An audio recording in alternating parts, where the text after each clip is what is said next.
focus today is on early stage companies in AI. And the theme today is driving revenue growth and innovation in AI powered language learning. Our guest today is Will Polese, Vice President of Revenue at ELSA. Will, how you doing? I'm fabulous. Thank you for having me. I'm thrilled to have the chance to talk to you and the rest of your audience. Well, listen, thanks very much for joining us. Now, you're usually somewhere exotic, Will, so where is it today? Today, I am in the mountains of Colorado, actually, here. Coming to you from about 10,000 US feet in the air. So thin air, but beautiful scenery. Wow, I'm very jealous.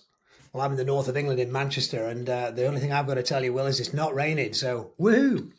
It's a good start to the day or finish. Exactly. So, listen, Will, basically, there's a few things that we wanted to go through in different segments here. We wanted to talk about your career journey and leadership. And obviously, we wanted to talk more about ELSA and the various trends, innovation there in AI. So, start off, right? Just tell us a little bit about ELSA and what their mission is. Sure. Thank you. So ELSA's mission is to improve individuals and organizations lives and opportunities, through improved spoken English communication, which is, as you know, the lingua franca around the world. And once you leave, your own country to expand sales or to communicate with suppliers or essentially participate in conferences, you need to be able to communicate your ideas and understand what other people are saying in English. And Elsa's role is to take people all over the globe and help them achieve that. Hmm. Now, what we're interested in, right, to get a feel for your sort of insights into leadership style and your philosophy as well, and the kind of challenges and successes there in leading sales and revenue growth at ELSA. So, what inspired you then to pursue a career in sales and business development? Well, it's meant to be very stressful. Well, it is. I'll tell you this. I won't give you the full story, but I was deathly afraid of sales when I first started my career. And I purposely picked a job that would have nothing to do with sales, that I would be in what I think was politely called the back office, and that I was in operations and I would never talk to anybody because all I thought about sales was picking up the phone and calling someone out of the blue and saying, "Hi, my name is Will. Would you?" And that scared the crap out of me. So I said, I don't want to do that. But I did have lofty ambitions to run my own P&L by the time I reached 40. And so I said, to do that, because I had read a few books and articles, I need to circle around all the major functions of an organization so that, because someone had said that if you can't do the job, at least surround yourself with a team that does know how to do the job. And I'm sure there's somebody famous who said that. I don't remember. So I went around, and the last thing I did after 10 years was to try my first sales job.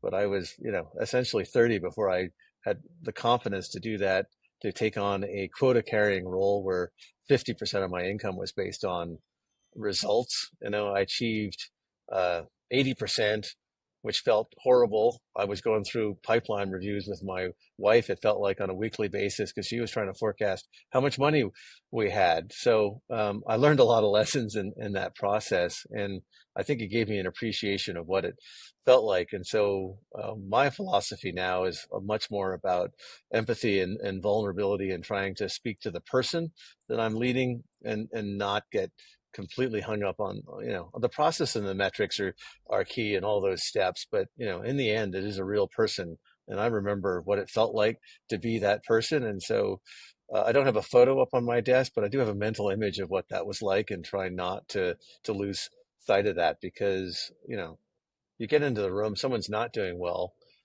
invariably there's some personal issues that are going on that are impacting their results. It's not just the process. And I think a lot of leaders now, and particularly in this data rich age that we're in, tend to jump straight into the results and forget, there's an individual and a person, and a little bit of kindness and a little bit of motivation and support can actually be more powerful than anything else that I can provide in my one-on-ones, whether they're with my direct reports or, skip level meetings with their direct reports. Hmm. Well, lessons, you make a good point there. Funny enough, I was talking to a young billionaire recently. I think this guy's in he's the youngest billionaire in the UK. And I was asking him about what his philosophy was when he sold his company. And his thing was just stay humble. So what about you? Share some of your sort of leadership lessons there you've learned over the years. Yeah, so Humility is key. I whenever I kick off conversations, whether it's a group or in a setting, I'm always out trying to recognize someone else. We earlier this year we closed the largest deal in the history of ELSA, which I helped support, but I made it very clear that I wasn't the driving force for that. I was the scaffolding that helped make that happen, and grease the wheels to make sure all the processes and functions and people behind the scenes. And the individual who did that deal couldn't have been more ecstatic. I mean, he was working his tail off to get that deal done. So humility first and foremost, recognizing that you're only as good as the team that's supporting you. Um, and that is, as I mentioned, back to the first principle. My second principle is make decisions like everybody, I hope, with data.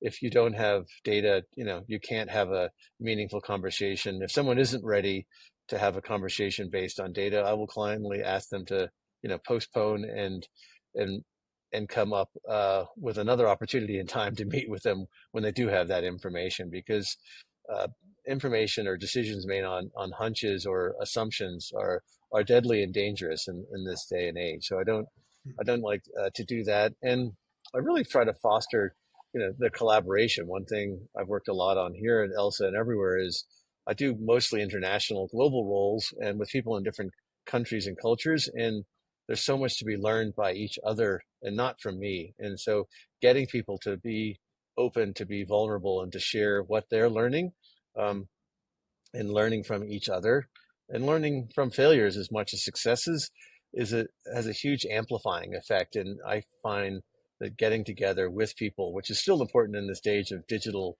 communication, and I'm still a believer in doing that, has a big impact. So I try every quarter I'm with people in person to make sure they see, feel me. I don't stay, tucked away in an office somewhere. I make sure I'm there interacting with them. So it's nothing that's brilliant or perhaps new for 2024, but they're tried and true principles that still work for me and help me achieve the success I have. Well, you talk about sales teams there as well, and I Yes. know ELSA is an international company. You sell all over the world, and you probably do more traveling than Phileas Fogg. Every time I talk to you, right, you're in some exotic climb. But how do you Yes. approach leading a diverse, multi-generational sales team then? Yeah, so it is interesting. I have people in their, fresh out of university or not, and 21, 22, and I have people that are, you know, on my team that are over 60. So it's a very wide dynamic.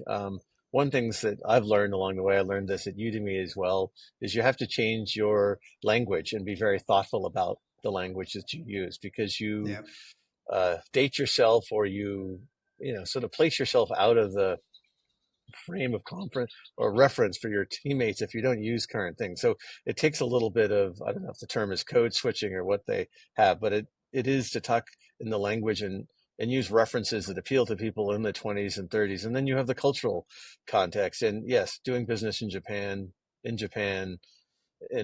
Indonesia, and Vietnam, and Brazil, all the places I'm going to be in the next 8 to 10 weeks, requires you to add in that layer. It's not. It just takes thoughtfulness and kindness and remembering what the business culture is and the way people approach things. But I find that fascinating. And if you want one thing to motivate me, is give me a chance to interact and operate with people that in a culture I haven't met. I'll read, I'll prepare, I'll learn. I'm a sponge when it comes to that kind of stuff. And demonstrating an interest in little things like that there's a presidential election going on or what sports teams are playing, right? And so I look at newspapers or stories about going on at least every morning when I'm in that country. I like to have some piece of information that demonstrates I'm aware of what's happening, right? It's just little things. That's whether your partner in life or your partner in business. If you show an interest in what's going on in their life, that makes all the difference in the world. And it's again that humility. But most pressing or key thing I talk about now is being vulnerable and getting on advanced in my career, chronologically and otherwise. I am upfront about when I don't know the answers. And I think if there's one guiding principle, Brene Brown is someone I'm a huge fan of, and her leadership. Love her podcast. If you haven't lived in, her leadership podcast, you really should. But you gain so much trust and confidence by being vulnerable and telling people when you don't have the answers or when you've made a mistake. I think anybody who doesn't embrace that and kind of still talks about, sort of fake it till you make it kind of thing and just be the know-it-all is a recipe for disaster. I don't know how anybody operates in that time frame now or in that style. I'm nodding here, Will, actually, with a smile on my face because you're talking about multi-generational there, and I'm a man of a certain age, and we've got a youngster recording this for us today. And when I said the word disco, right, I could see him rolling his eyes, Yes. so I know exactly what you're talking about. Yeah. Listen, And go ahead. Will leads us into the second bit, really, which is to do with sort of innovation and trends in AI for Right. language learning. It feels like we've been talking about this for 5 to 10 years, and now suddenly it feels very real. Corporates are spending real money out there, as you know. So, what do you see as the Yes. current trends in AI language learning that excite you the most? Absolutely, yeah. I mean, AI is foundational to ELSA. We started with, machine learning as it evolved, and we were using AI, and then Gen AI, the moment Gen AI was on the market as an opportunity, is transformational, and it is on the scale of. And I use this analogy. I've spoken about this topic all over the world. It's bigger than the internet, and frankly, I think it's bigger than cell phones. As you mentioned, travel all over the world, and whether you're in a farm field in Vietnam, there's one thing everybody has, which is a cell phone. They may not own a car or even a motorbike or even anything other than a pair of sandals, but they all have a cell phone. And I can tell you, Gen AI will be impacting their lives. And unfortunately, it's not what most people get hung up about their job or their capabilities being replaced, but it's being augmented. And I think that augmentation and efficiency boost is something that's just hugely valuable and that's the way we're looking at AI now. And so within ELSA, we have two ways. We have customer facing AI and we have internal AI, and they're both opportunities for every organization out there. For us, the external AI is ELSA, who is Gen AI, allows you to have an unscripted conversation about anything. So I could use Elsa to prepare for this interview, and I can have Elsa be you, and I can have Elsa say, "All right, you're on a podcast," and Elsa's telling me how to get ready to respond to those things. And so for us, it democratizes learning everywhere, anywhere, whether you're in a taxi, whether you're in your bedroom in the privacy because you're too nervous to speak English in public, you can take that opportunity anywhere and you can learn, and it's entirely contextualized. And so because of the power and the database of the internet, you can have any conversation 5 times, 50 times, or 100 times before you actually have it with that person, with all the available information that's out there. We did it with Tim Cook at the Apple store, and it was amazing. And Tim Cook was thrilled to hear what Elsa's responses were to the questions that we practiced. Him being Tim Cook. So that's the external. The internal part is using it to create presentations, using it to do research on prospects, using it to draft, email templates, using it to draft, scripts, using it to draft job descriptions, all those things that frankly I don't want to spend my time on. I can Mm, prepare for things that used to take me 2 hours in less than 10 minutes for a sales meeting because I can get AI to read every PDF document out there, summarize, scan.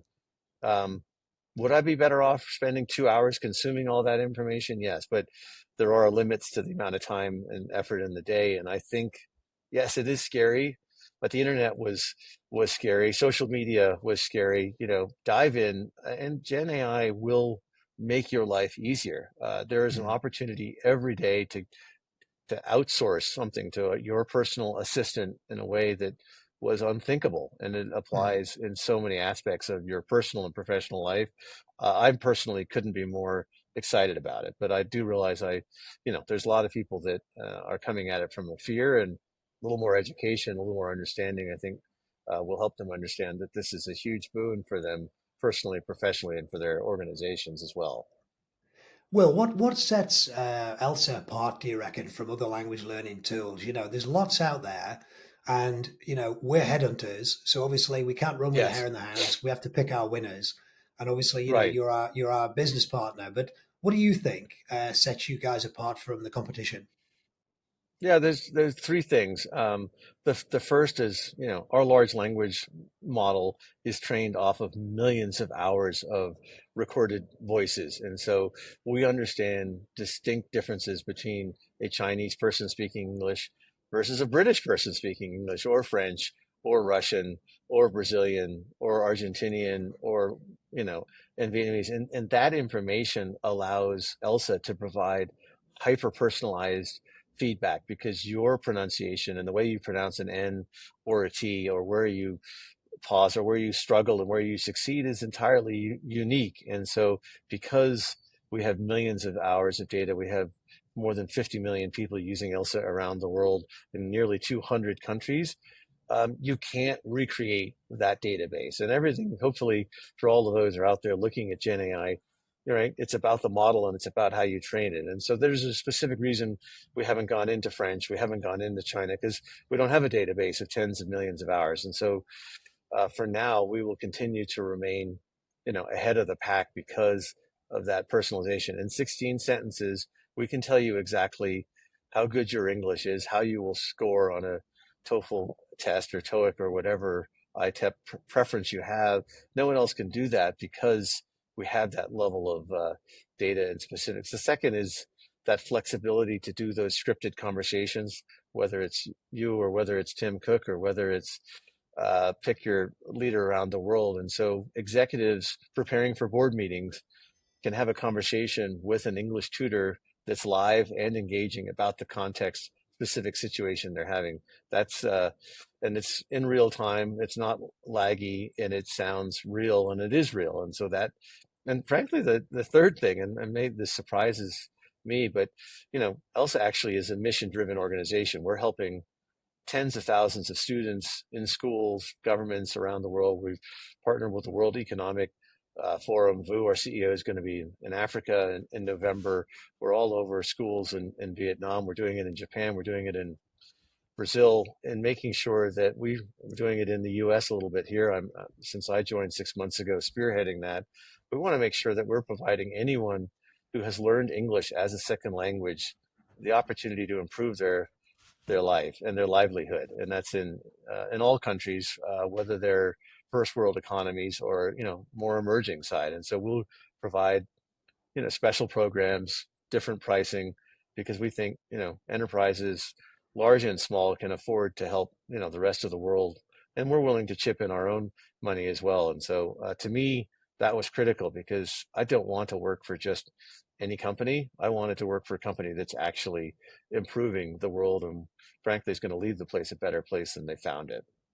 No, I'd go with And I all think of that. Even that as a headhunter, well, I've worked across loads of different industries, as you can imagine, and my experience of that would be, I remember headhunting in gambling companies, and although they earned mm, good money, nobody felt great about what they were doing.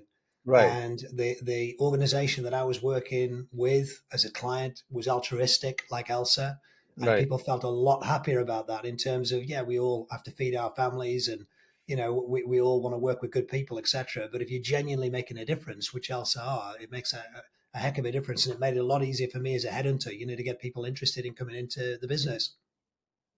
Yeah, I mean, every day when I visit someone, I'll leave just, and I meet with the clients, and I've seen a few of these in Indonesia and Japan. And in 6 months, as again, I speak Japanese fluently. I don't speak six or eight or 12 languages. And so when I'm in Jakarta or in Hanoi and I see someone and I can noticeably tell the difference and improvement in their English skills, and it's come from their use of ELSA, it just brings a smile to your face because you're having an immediate, tactile impact on someone's life, and they're happier, and the confidence that it brings to people when they can find their voice and communicate is very special, and that never gets tiring. And that's another reason why I love to get out and meet my own team. And we have an internal program. It's called ELSA, you know on Elson's on ELSA, excuse me, and we measure the impact, and they're required to learn, and we have the same kind of games and activities that we do for our clients to make sure that our own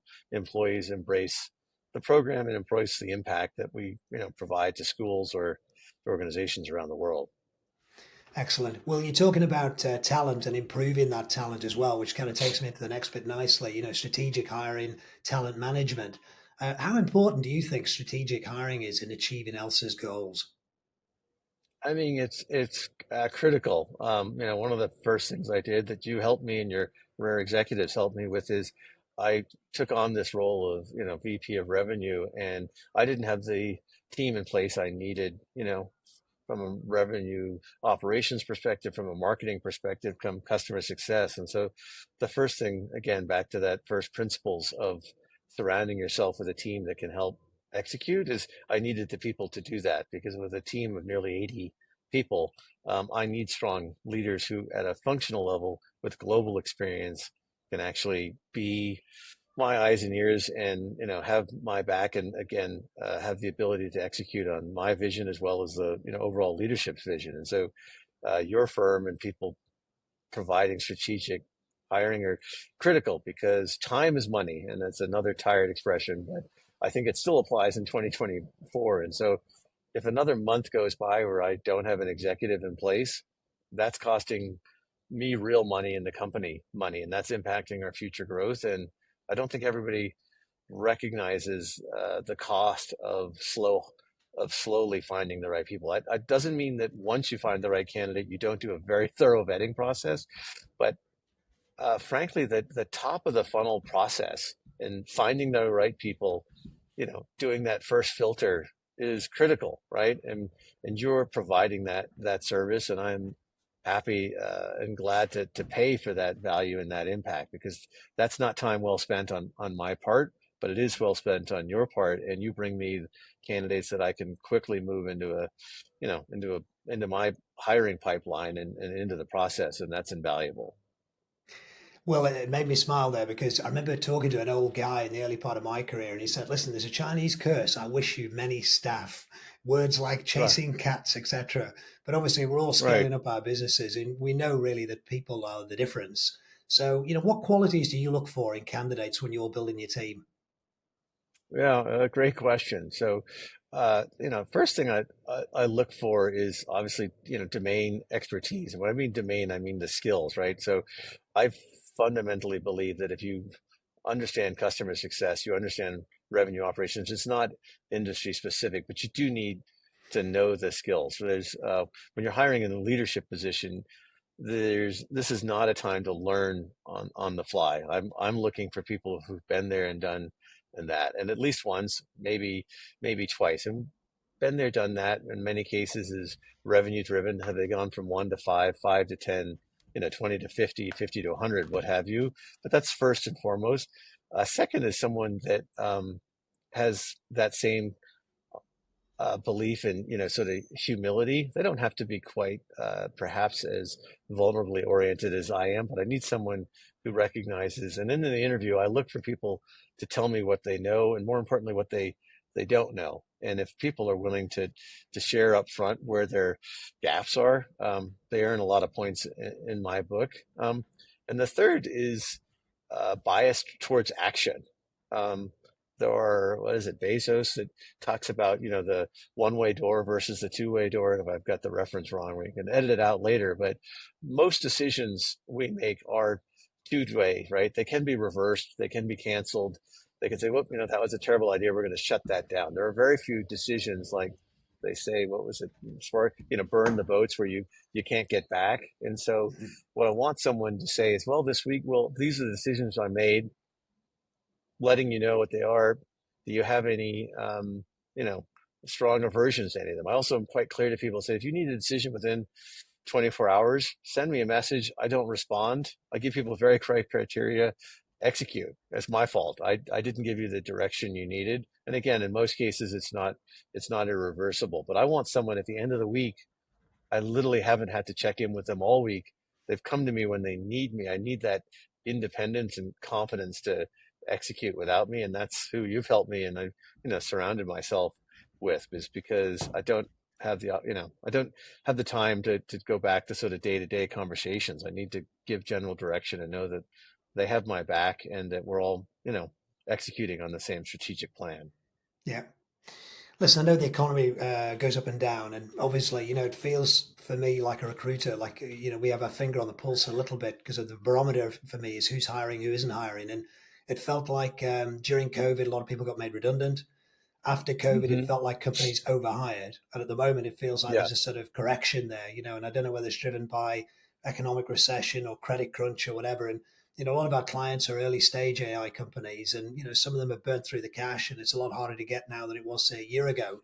So if you're Hmm. going to incur the cost of bringing people in, I think where Yes. we're being asked a lot at the moment is if our clients are going to hire, they better be good. So, Yes. slightly nepotistic because obviously, we've worked together before, etc. But how has partnering with our executives helped you and ELSA in building this leadership team?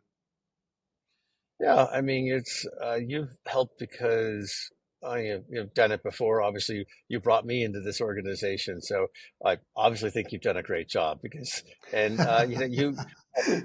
well, it's like, as they say, being a customer, as well as, as the buyer, gives you a wonderful 360-degree view. And in 6 months, you and I have had the chance to sit on both sides of the table, and Yeah, that's given me all the confidence I need to know that, you have the same belief. You're not a member officially of my team, but I know that the next role I have at the right leadership, level, or even lower levels, that you understand the way I think, the kinds of people I'm looking for. And there's an efficiency benefit as well, right? At this stage, the more we use you, the better it is, the faster it is, the quicker, the more successful.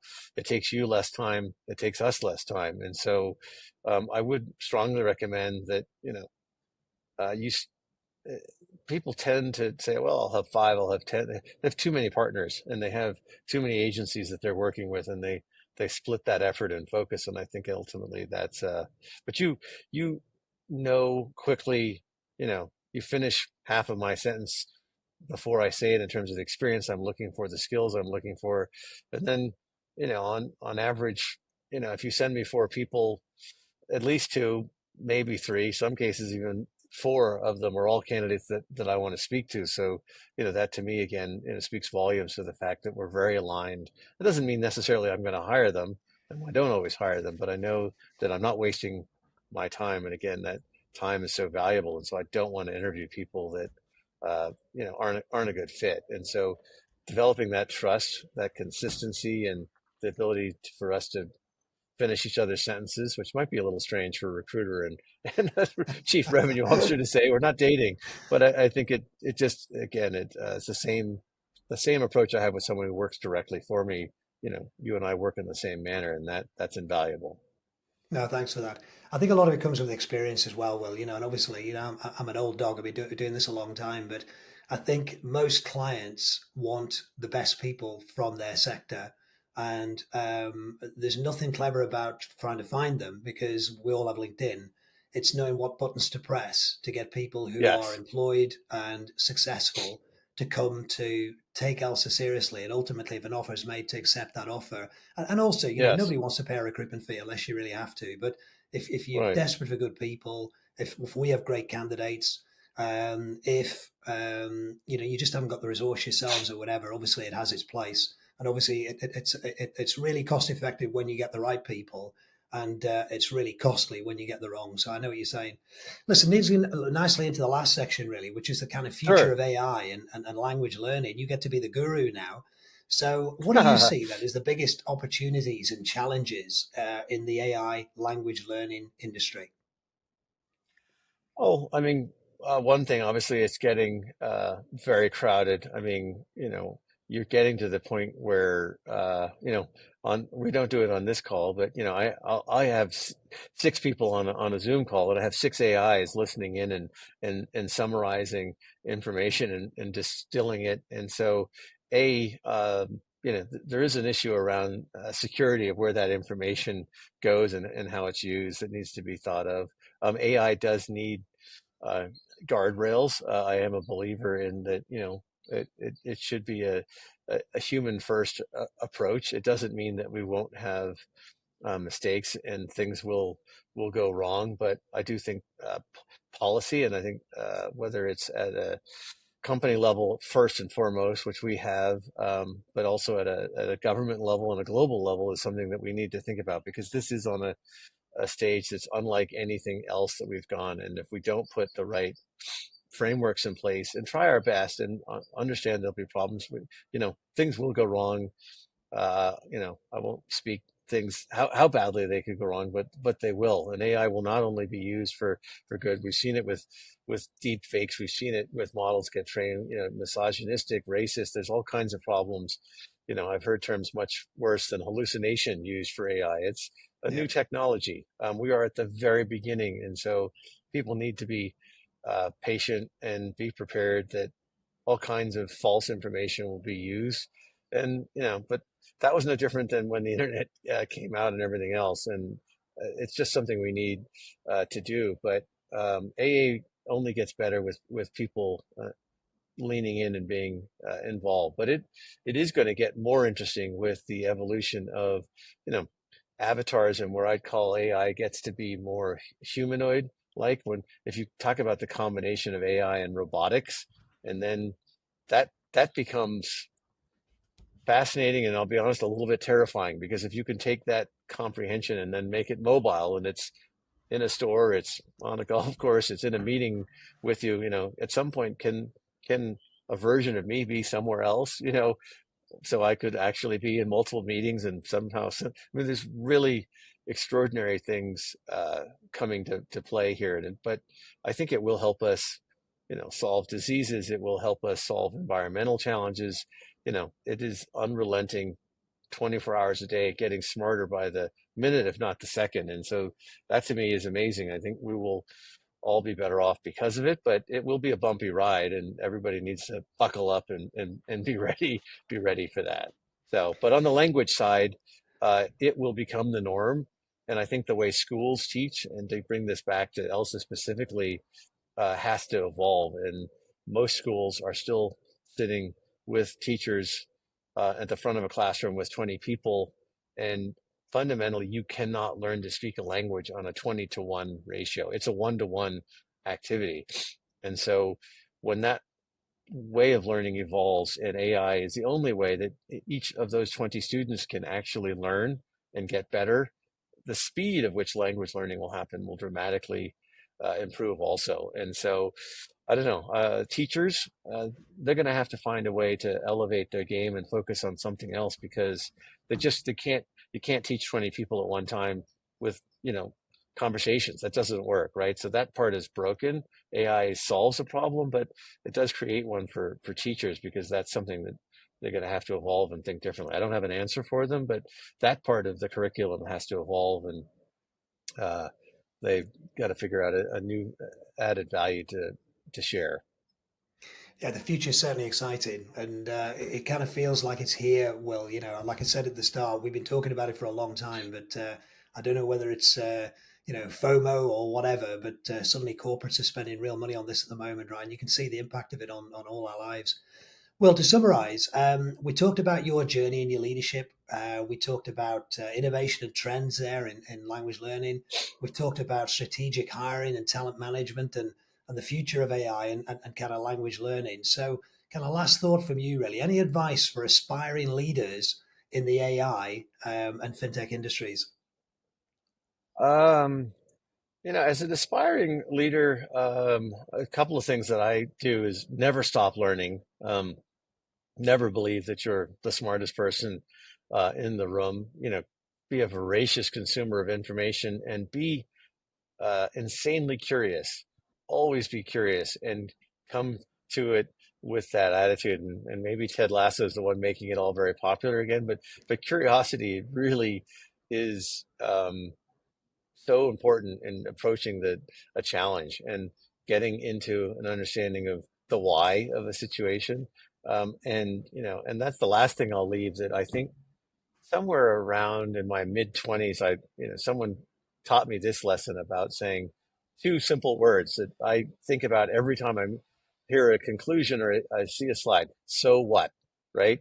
If I train myself in any, is to look at information, and when you present it to someone, what is the so what, right? Why should someone care? Information is useful. Recommendations are 10 times, 100 times more valuable. What do we do with this information? How should I act? What decision should I make? What further information should I gather, right? And come to every conversation going, here's the information, but here's the so what, right on the top of the slide, right in your memo. It's like, this is the decisions we need to make. This is the yes or no I want to get from you. Back to that time principle. But I think early on, it took me a long time to really get good at distilling down to the so what, and really getting to that recommendation and feeling confident, and not being boastful, but being confident about what your opinion is on something. Mhm. Don't be afraid. People are paying you for your, as I say, for the brain on top of your shoulders. They're not paying you to collect information. AI does that for them, right? Come with your opinion. That's what they want. Don't be afraid. Speak up, share your opinion, and learn and stay curious. Listen, well, we've got a lot of listeners on here. Some are founders of companies like ELSA. Some are leaders in those companies. Some are venture capitalists, private equity guys, etc. So, how can our audience learn more about ELSA and connect with you? Yeah, I think we'll put up a QR code here. Love for you to download the app and take a look at it that way. Include my LinkedIn profile if you'd love to reach out to me. You can email me at will@elsanow.io. Love to chat. As I mentioned, I'm curious to learn. Advice is underrated these days. I think there's still so much to be learned from speaking to colleagues. I certainly don't have all the answers here, so happy to help anyone I can. I make a point of mentoring entrepreneurs now in my hometown in Kansas City through the Ellsberg Entrepreneurial Mentorship Program, and it's you know giving back because I learned some lessons the hard way, which we didn't have a chance to go through. But having a mentor is hugely invaluable, and whether you're a startup, whether you're a VC, you should surround yourself with some people that give contrary opinions and give you good advice and recommendations. So never turn down someone who has the opportunity to help. Well, you're a thoroughly decent human being. That's fantastic. What a good Thank you. offer. And look, you know what no one knows here, by the way, and I hope I'm not spoiling it now. You know, you're a bit under the weather today, but nobody could tell. You know, that was intelligent. It's exciting. You know, you gave us real answers there for something that, some people don't really understand. So thank you very much. My pleasure. I appreciate the opportunity, and thank you for all that you've done for Elsa so far, and all that you'll do in the future. So excited about our partnership and continuing to work together. Fantastic. Well, look, last thing really is just a call to action for any of our listeners out there. You know, if you've enjoyed this, feel free to subscribe. You know, leave us any reviews, good or bad, preferably good. And obviously follow Rare Executives and Elsa on LinkedIn. So to everybody for listening, for Will for joining me, thank you very much today. Thank you.